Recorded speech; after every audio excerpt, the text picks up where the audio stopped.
Informações e conteúdo de qualidade para quem trabalha e vive pelo campo. Pode Plantar, o podcast pioneiro do agro. Uma produção Sementes J. Basso em parceria com o Canal Rural. Olá pessoal, sejam bem-vindos a mais um podcast, o Pode Plantar, nessa parceria entre Canal Rural e J. Basso. Nós estamos aqui em Ribeirão Preto, mais uma edição da AgriShow, 29ª edição dessa feira que é uma das maiores da América Latina, em tecnologia é a maior. Para vocês terem uma ideia, são mais de 500 mil metros quadrados.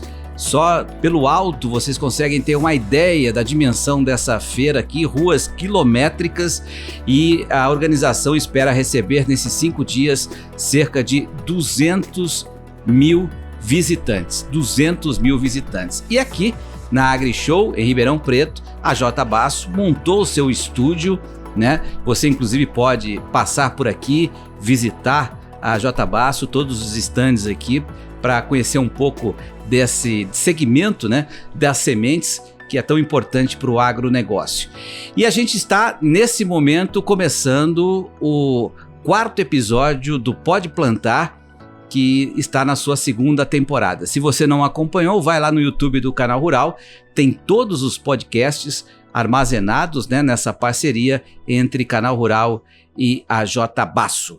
A nossa convidada de hoje é a Paula Packer, que é chefe geral da Embrapa Meio Ambiente. O tema vai ser sustentabilidade, alavanca para a agricultura do futuro. Tudo bem, Paula? Tudo bem, e você, Petrin? Tudo bem. Gostou do nome? Gostei, adorei. Tem e tudo agradeço o convite, né, da J. Basso e do Canal Rural para a gente poder fazer essa conversa aqui e mostrar o que a gente pode realmente, o que o agro traz com essa pegada de sustentabilidade que ele tem olhado, né, para essa agricultura, para essa composição da agricultura do futuro. Bacana. Primeiro, né, antes da gente começar a falar um pouco sobre essa questão da sustentabilidade, é importante saber um pouco da história da Paula, né? Quem é a Paula? Como você começou no agronegócio, Paula? Eu sou agrônoma, né? Eu sou de Piracicaba, né? Criada, nascida, agrônoma formada na Exalc. E eu comecei a minha carreira fazendo mestrado e doutorado em Química Analítica. Tem alguma coisa a ver com agro, não? Não. Tem e não tem, né? Se você olhar para as diversas tecnologias que a gente tem hoje no agro, a química está sempre ali embutida, a química e a física. Eu sempre falo e a microbiologia hoje, então todas essas ciências básicas, elas estão embutidas no agro também, porque faz parte dessa composição de como a pesquisa básica traz essa diferença para o agro.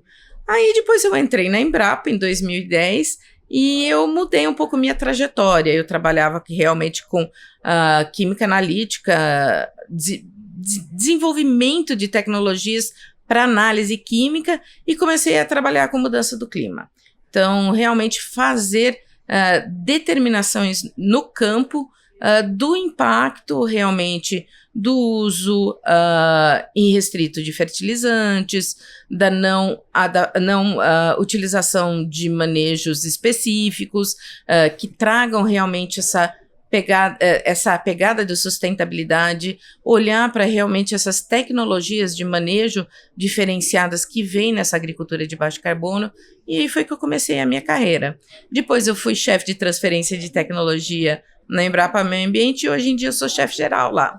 Bom, você começou então com um departamento de pesquisas por conta das mudanças climáticas, é isso? Mudanças climáticas. Isso 10 anos atrás. 10 anos. Quando esse termo já se começava a se falar um pouco sobre isso, né?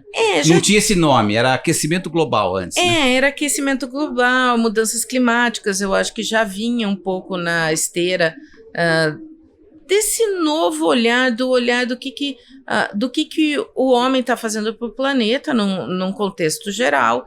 E aí eu acho que essa sustentabilidade foi entrando nas especificidades do agro, da soja, da cana, da pecuária. Então ela foi restringindo e abrindo outros caminhos para a gente realmente olhar como que a ciência pode trazer novos preceitos para a gente diminuir o impacto realmente global, né? Perfeito. E é importante também, nesse começo de conversa, falar um pouco sobre a importância da Embrapa, né, como instituição. A Embrapa completando 51 anos de existência, foi fundada em 1973. Para quem não sabe, né, na década de 60 e 70, o Brasil era importador de alimentos e a Embrapa transformou, né, a produção agrícola aqui no Brasil, e hoje nós somos um dos maiores exportadores e produtores de alimentos, graças ao trabalho feito desses pesquisadores, inclusive, que a Paula faz parte, né? Pesquisadores que vão a campo, que desenvolvem pesquisas, né? Que fazem com que a produtividade sempre aumente. Eu queria que você falasse um pouco o que faz o seu departamento, né? Embrapa Meio Ambiente. Eu vou falar um pouquinho, vou fazer um panorama geral e vou realmente olhar daí para a unidade.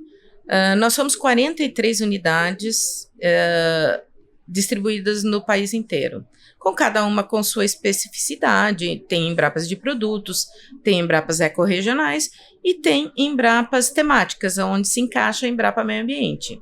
A Embrapa Meio Ambiente, ela trabalha realmente nessa interface agricultura e meio ambiente. Então, como que a gente olha para esses dois lados e como que a gente trabalha sistemas, propostas, projetos que realmente atendam essa demanda dessa interface.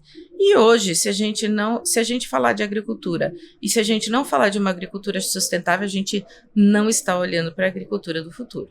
Eu gosto de falar de um timeline, né, que a gente tem no Brasil. Na década de 60 e de 70, a agricultura brasileira ela foi uma agricultura expansionista. Ela abriu fronteiras.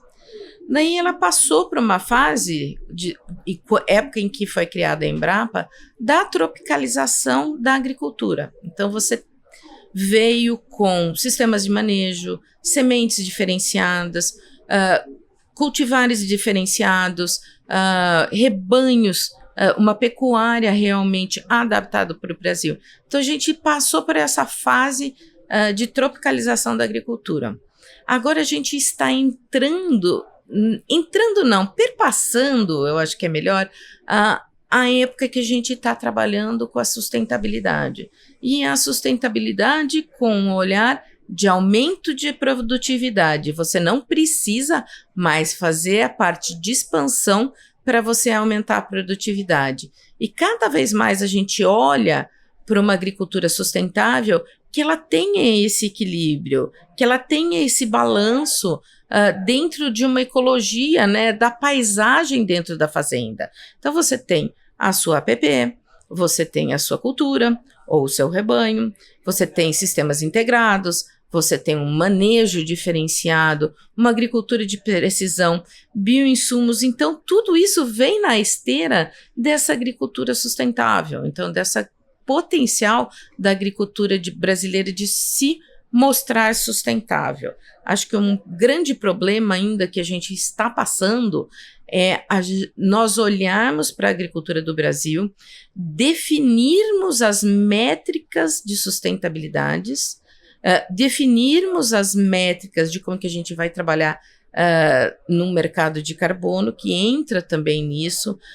Então a gente está nesse momento e também definimos as métricas de biodiversidade que também serão num tempo, a médio e longo prazo, um outro potencial de créditos ou valoração realmente da sua cultura. Então, aumento de produtividade vem com sustentabilidade.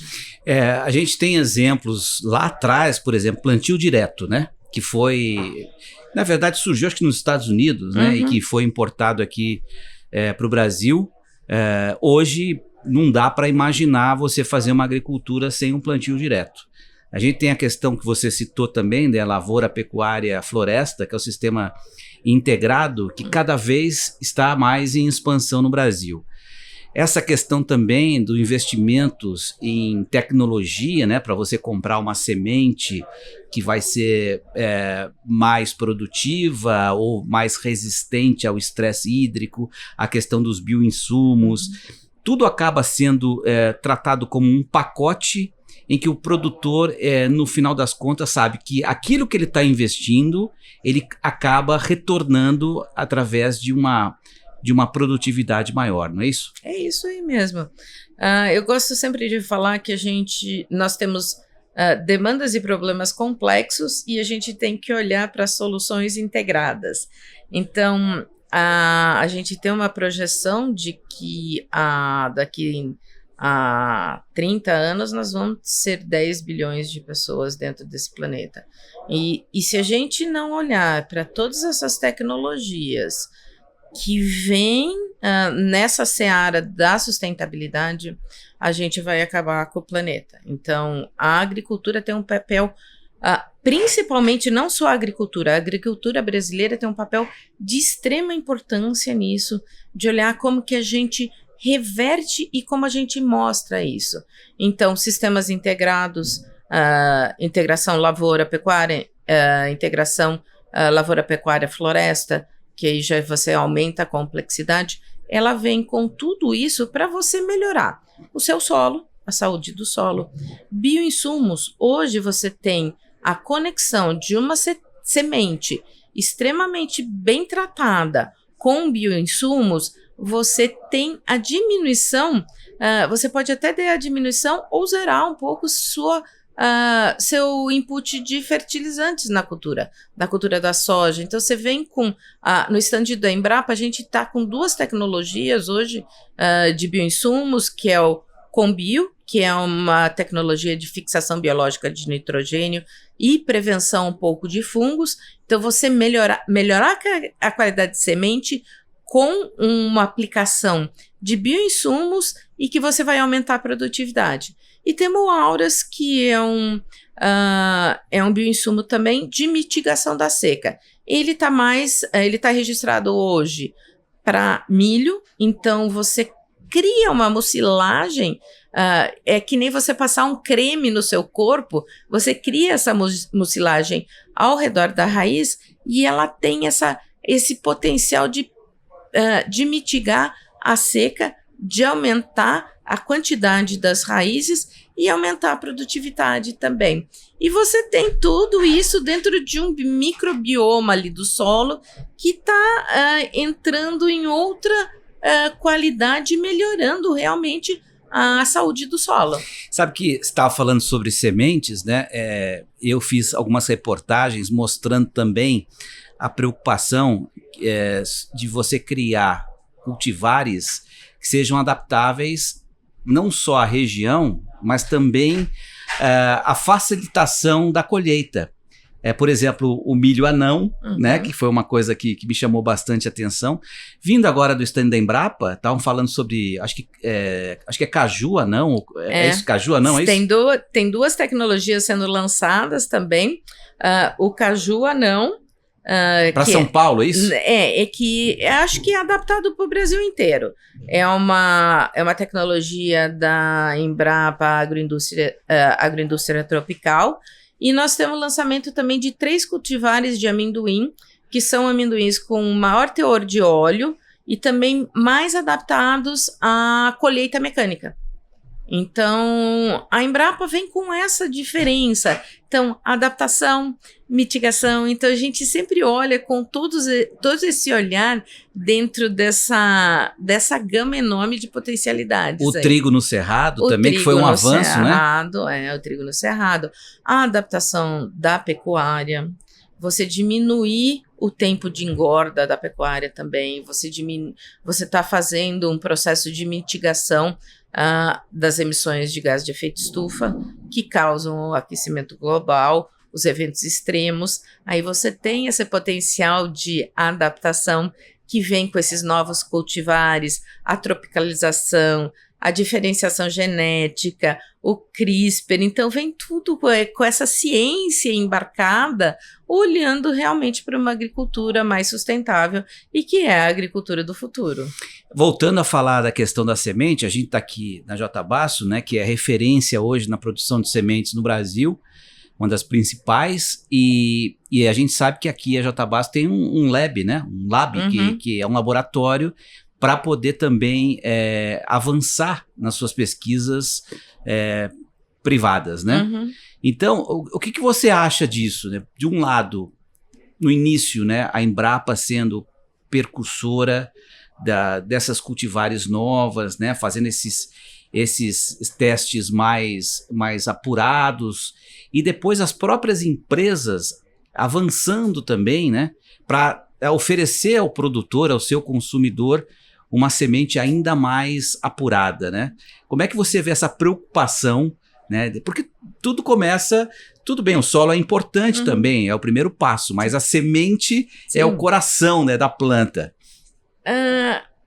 Eu acho que assim, eu acho que a conexão público-privada hoje em dia, nesse olhar da Embrapa, é de extrema importância. A Embrapa não tem como fazer disseminação ou levar as sementes ou as tecnologias para o produtor. Não é a missão da Embrapa. A gente chega até um ponto e aí a importância de você conectar com empresas que nem a J. Basso, que a gente está levando essa tecnologia para o mercado, levando essa semente de qualidade para o mercado. Então, a ciência da Embrapa, a ciência hoje, ela para num certo momento. E essa conexão público-privada é de extrema importância a hora que você realmente tem que levar as soluções para o produtor, para o setor produtivo. Mudou muito ao longo dos anos, entendeu? Na década de 70, a Embrapa até trabalhava com propagação de sementes. Hoje não. Hoje a gente desenvolve ciência, desenvolve tecnologia, desenvolve novos protocolos para que a partir daí, numa integração com o setor privado, a gente consiga colocar isso no mercado. Algumas são os sistemas de manejo que são gratuitos, que realmente são desenvolvimentos da Embrapa, que não necessitam desse ente privado para que a gente faça essa conexão. Mas a gente tem realmente, vamos dizer, 50%, 50% para fazer esse B2B. Você deu o exemplo do caju, citou também a questão do amendoim, foi isso? Como é que essas demandas surgem? São os próprios produtores que batem a porta da Embrapa, falam, olha, a gente está precisando, estou te perguntando isso, Paula, porque eu fiz uma reportagem sobre um produtor de gergelim, e ele está me falando, né, que o Brasil, acho que 95%, toda a produção de gergelim, ela é destinada ao óleo, né, e só 5% para o alimento, porque é uma cultivar que na hora da colheita quebra demais, né, a planta. O gergelim do alimento precisa ter uma composição até para se adaptar melhor à realidade climática do Brasil, né? E ele fez até um apelo, a gente está pedindo para a Embrapa nos ajudar nessa questão de melhorar essas cultivares, porque o Brasil tem um potencial gigantesco de crescer na questão do gergelim. Como é que funciona de um lado a demanda e do outro lado a possibilidade de oferta da Embrapa? Como eu te expliquei antes, nós somos 43 unidades e divididas um pouco nas suas missões. Quando você tem uma Embrapa de produto, que é Embrapa Soja, Embrapa Gado de Corte, Embrapa Gado de Leite, essa conexão com o setor produtivo é muito mais fácil. Embrapa Mandioca e Fruticultura, então a gente tem dentro da Embrapa essas Embrapas que trabalham direto com o setor produtivo. Quando você tem as Embrapas realmente regionais, elas fazem essas conexões de produtos com a região específica. Por exemplo, você vai na semiárido, tem a Embrapa semiárido. Ela tem as suas peculiaridades realmente para aquela região. Pecuária Sudeste, que é aqui em São Carlos, tem a sua especificidade para trabalhar com a pecuária na região sudeste. Então, isso vem de várias formas. Então, vem do setor produtivo, vem de uma conversa com stakeholders, vem de uma interação com outros, com grandes ou pequenas, médias, startups, assim, que a gente tem uma conexão. Então, essas demandas vêm de pontos diferentes. Que nem eu falei, quando você tem uma Embrapa de produto é mais fácil, mas quando você tem, por exemplo, uma Embrapa, que nem a Embrapa Meio Ambiente, hoje qual que é a temática? Mercado de carbono, sustentabilidade, indicadores de sustentabilidade, bioinsumos. Então, a gente tem equipes que trabalham com isso dentro da Embrapa Meio Ambiente para fazer essa conexão. Eu vou voltar a tocar no assunto de sementes, mas eu queria aproveitar esse parênteses que você falou sobre a pecuária, né? Porque recentemente a gente teve um movimento do Comitê Olímpico Internacional da França, né? Diminuindo a oferta de carne nos próximos Jogos de Paris, que vão acontecer agora em julho, atribuindo à pecuária, né, a responsabilidade pela questão da emissão de carbono. Você que é pesquisadora, né, que você trabalha com isso, né, como é que você vê essa questão, né? E como é que você vê hoje a pecuária brasileira em termos de sustentabilidade? Vou fazer um panorama aí, que aí é a minha praia. Isso é uma falta de comunicação extrema. Quando a gente computa os inventários de emissão de gases de efeito estufa mundiais, e depois eu vou trazer para o Brasil, 75% da emissão mundial vem da geração de energia. Depois ele vai descendo, acho que a agropecuária, num contexto mundial, ela está ao redor de 10%, e daí tem os outros setores. No Brasil, essa distribuição é muito diferente por várias questões. Primeiro, a nossa geração de energia é limpa. Então, a gente tem 30% das nossas emissões de gases de efeito estufa oriundos da energia, 30% da agropecuária e 30% do desmatamento. E esse desmatamento acaba muito recaindo sobre o agro, tá? Então, a gente tem essa distribuição diferente, e nós somos o 5º maior emissor de gases de efeito estufa do planeta, mas eu vou fazer um cálculo aqui de padaria, a nossa emissão total do planeta é ao redor de 5%. Acho que é entre 5 e 4%. O que a pecuária é responsável pela emissão de metano é menos de 1% da emissão do planeta. Então, é uma falta de comunicação, Ou de conhecimento. É por quê? Daí você está falando com um pesquisador. Pesquisador não sabe se comunicar. Então, essas comunicações teriam que ser comunicações um pouco mais a nível de país, para realmente tirar esse estigma. Hoje, a gente tem uma pecuária extremamente rastreável. Se você fizer uma pecuária de desmatamento, você não vende.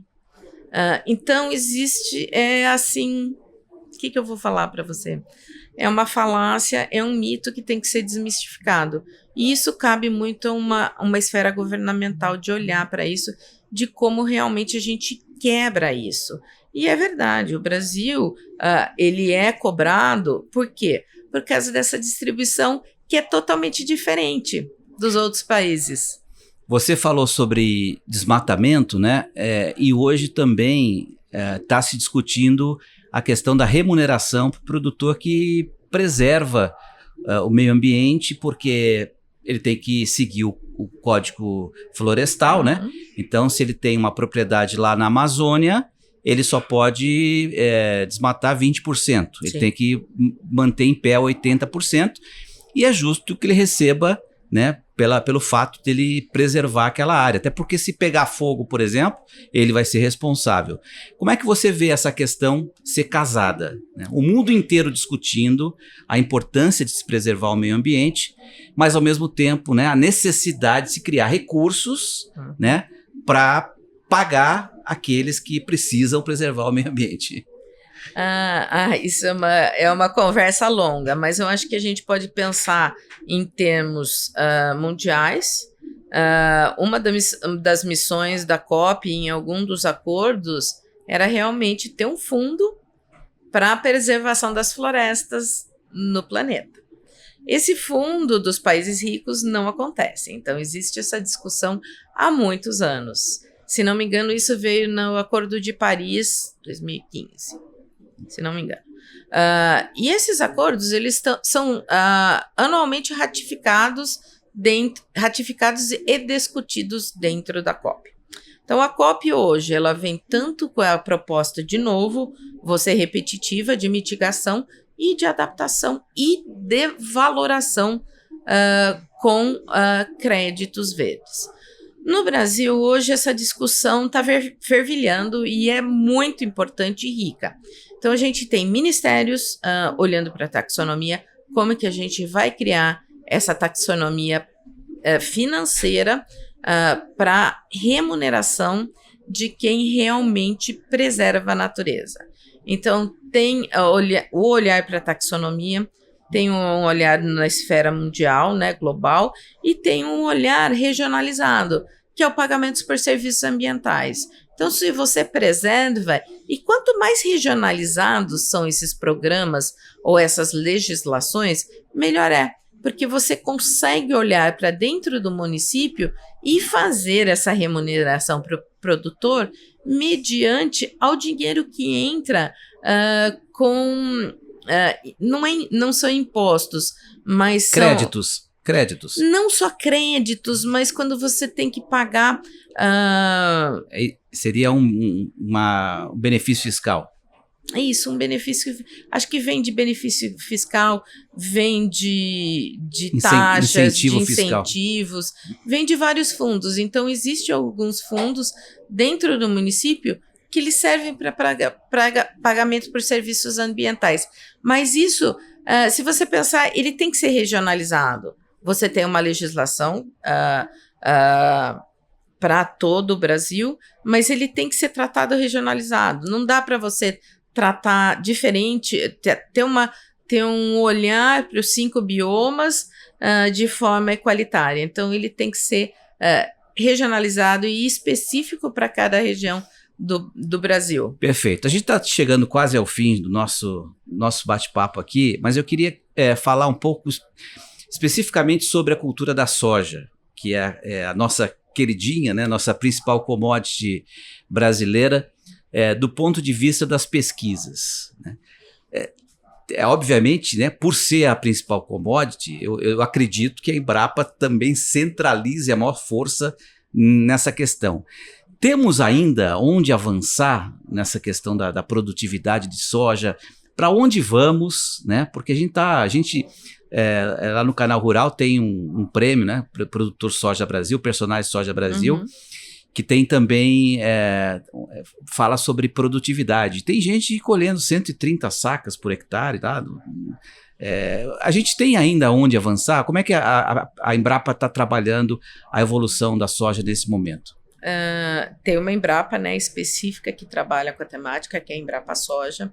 Eu vou falar assim de uma maneira generalista porque realmente não é a minha linha de pesquisa, nem é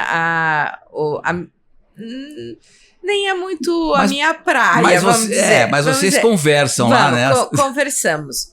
Eu acho que quando você, que nem eu falei, problemas complexos, soluções integradas. Então, eu acho que vem muita coisa e eu acho que realmente a produtividade vem realmente cada vez mais com uma agricultura que olha fixação biológica de nitrogênio, que a nossa soja já vem com isso, melhoramento genético, CRISPR vem também, olhar para o zoneamento da climático. soja. Zoneamento climático? Não só zoneamento climático, mas sim um zoneamento dentro da fazenda para locais, talhões que tenham um aumento sejam mais produtivos e você não perder tempo com espaços, com a sua distribuição para plantar soja que não seja...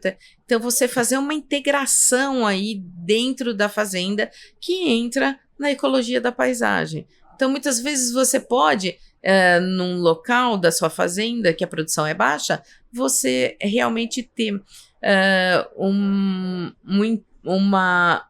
olhar para ter um reflorestamento, ter uma biodiversidade diferente, vir com abelhas que vão aumentar a produtividade da soja, agricultura de precisão, irrigação mais específica que entra na agricultura de precisão.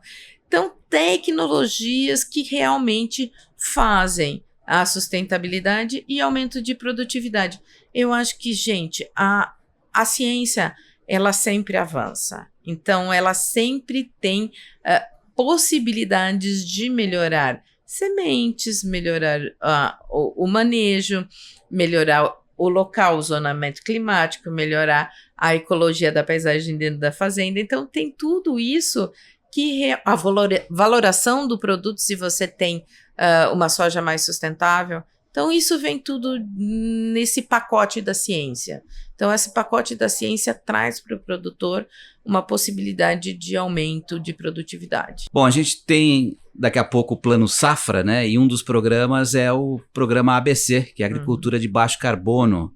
E já sei que você também adora, né? O programa ABC é um dos seus preferidos, se não o preferido, Paula. Por quê? Eu sou muito fã do Plano ABC porque eu acho que ele é um programa realmente de agricultura de baixo carbono. Ele vem com algumas tecnologias que são plantio direto. Eu vou contar aqui porque é capaz que eu esqueça. Plantio direto, fixação biológica de nitrogênio, sistemas integrados, que é ILPF e sistemas agroflorestais, tratamento de dejetos, recuperação de pastagens degradadas e florestas plantadas. Acho que eu não esqueci de nenhuma. É um plano fantástico. É um plano realmente, quando você olha para a sustentabilidade, é uma política pública, sim, que eu tenho a maior admiração de, em algum momento, fazer parte realmente dela. E o Plano ABC, na primeira fase dele, ele sempre olhou para a mitigação das emissões de gases de efeito estufa. Então, ele tem todas essas tecnologias que realmente elas olham para uma diminuição da emissão e também com o aumento do estoque de carbono no solo ou na parte aérea das plantas. O ABC+, ele vem com uma ecologia da paisagem, com olhar para a adaptação, com olhar dentro da fazenda, dessa integração e como que é essa integração de tecnologias, você pode realmente olhar para sistemas mais adaptados às mudanças do clima. Então, o ABC+, vem com isso, ele não deixa as tecnologias para trás, mas ele vem com essa pegada um pouco diferente. E aí, hoje, a gente tem, dentro de todas essas políticas públicas de sustentabilidade, eu acho que eu vou dar 3 exemplos que são muito a ver com o agro, né? Que é o Plano ABC em si, o Código Florestal, que ele olha realmente para a preservação do meio ambiente, o RenovaBio, que é um xodozinho do pessoal da agroenergia, né, que trabalha com a agroenergia. O RenovaBio é uma política fantástica de valoração, não é valoração, não é nem de redução, é de olhar para as emissões evitadas. Então, quando que você tem os cálculos das emissões evitadas, e hoje o agro está olhando muito, se embasando dentro da proposta da RenovaBio. Agora eu vou fazer uma propaganda um pouco da Embrapa Meio Ambiente. A calculadora da RenovaBio, a RenovaCalc, foi construída dentro da Embrapa Meio Ambiente. Então, ela é um produto, um xodozinho lá da unidade. E hoje, a política de mercado de carbono e de pagamentos por serviços ambientais, ela vem com esse olhar de cálculo também. Lembra que eu falei muitas vezes de indicadores de sustentabilidade, de como que a gente mostra toda essa potencialidade do Brasil em termos da agricultura sustentável? É por aí, por métricas e mostrando. E eu acho que a gente tem 2 pontos hoje realmente que ainda estão com lacunas, que é o pagamento por serviços ambientais em si, e também a biodiversidade. Como que a gente vai trabalhar e valorar essa biodiversidade? Então, eu acho que tem diversas políticas públicas que estão aí trabalhando para isso. A gente trabalha muito junto com as esferas governamentais, desenvolvendo essas políticas públicas. Então, eu acho que aí está essa integração da sustentabilidade, de como realmente a gente valora isso de alguma forma, como a gente remunera isso de alguma forma. Pois é, e você citou uma coisa importante, porque você fala sobre políticas públicas, e a gente precisa falar também sobre a iniciativa privada, né? Porque hoje tem a tal ESG, né? Que é a palavra da moda, né? As siglas da moda, né? Que é a questão do envolvimento, da questão do social, a questão da governabilidade. Ou seja, quando as empresas percebem que o consumidor também quer um produto sustentável, essas empresas acabam entrando nessa cadeia, né? E também diretamente aportando recursos, né, para pesquisas, porque você ter o seu nome aliado, né, linkado a essa questão da sustentabilidade, do ESG, faz com que as empresas também queiram entrar nesse meio, né? A valoração do seu produto. São os 3, não deixam de sair dos 3 pilares da sustentabilidade: ambiental, social e econômico. Hoje é ambiental, social e governança. E vem com selos de sustentabilidade, certificação para essa sustentabilidade. Porque, de novo, não adianta você falar que você é sustentável e você realmente não colocar essa sustentabilidade no papel, numa certificação, num selo. Então, hoje, as empresas, se não tiver o ESG, também não vendem, não valoram o seu produto e realmente, hoje, é uma demanda do mercado, é uma demanda do consumidor, seja ele na gôndola do supermercado, seja ele com uma commodity internacional, ou seja ele realmente de uma pequena produção. Então, esse olhar da sustentabilidade, ele perpassa os diferentes tamanhos do agro. Esse agro fantástico, que é multifacetado dentro do Brasil e tem um olhar assim totalmente diferenciado. É isso aí. É inclusive a política, né, da J. Basso, essa preocupação com a sustentabilidade, porque ela não quer ter o cliente uma vez só, né? Ela quer ter o cliente sempre, né? E cada vez mais as empresas pensam nisso. Bom, a gente está chegando ao fim desse bate-papo bem gostoso, desse tema sustentabilidade alavanca para a agricultura do futuro. Eu conversei com a Paula Packer, que é chefe geral da Embrapa Meio Ambiente. Paula, muito obrigado pela sua participação aqui e fique sempre à disposição, também o Canal Rural fica sempre à sua disposição para nos informar sobre as novidades aí da sua área, tá bom? Tá bom, obrigada pelo convite, a gente se vê numa próxima. Obrigado pela sua participação e esse nosso episódio vai estar disponível lá no YouTube do Canal Rural. Aliás, todos os Pode Plantar, né, todos os podcasts que fizemos aqui, Canal Rural em parceria com a J. Basso, à disposição para que você possa pesquisar. Esse aqui feito direto da AgriShow em Ribeirão Preto, a principal feira agropecuária da América Latina. E você já sabe, para enfrentar os desafios do campo, pode plantar. É J. Basso. Até a próxima, pessoal. Gostou desse episódio? Então compartilhe, deixe seu like e continue acompanhando o podcast Pioneiro do Agro. Esse foi mais um Pode Plantar, o podcast feito para quem trabalha e vive pelo campo. Uma produção Sementes J. Basso em parceria com Canal Rural.